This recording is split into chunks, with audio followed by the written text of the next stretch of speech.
आता लग्न गावगाव चालू आहे बघा. त्या लग्नामध्ये अन्न उष्ट पाडू नका. अरे तो नवरीचा बाप राबराब शेतामध्ये कष्ट करतो आणि आपण ते बफे जेवण असतं, कुणा पंक्तीतलं जेवण असतं, कितकाला घेतात आणि वाया अन्न घालतात. अरे अन्न हे पूर्ण ब्रह्म आहे. ते जर कोणाच्या तोंडात गेलं तर तितकाच आशीर्वाद भेटल.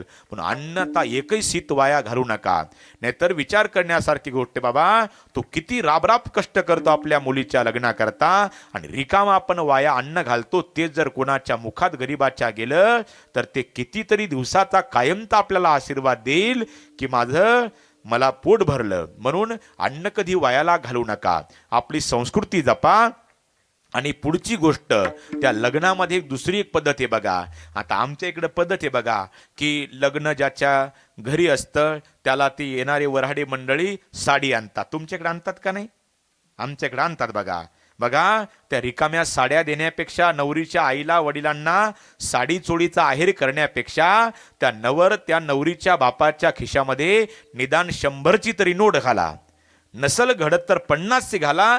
ज्याला घडत असेल त्यांना 5,000ही देऊ शकता. पण हे साड्या फुटके भांडी हे काय कामाचे महाराज?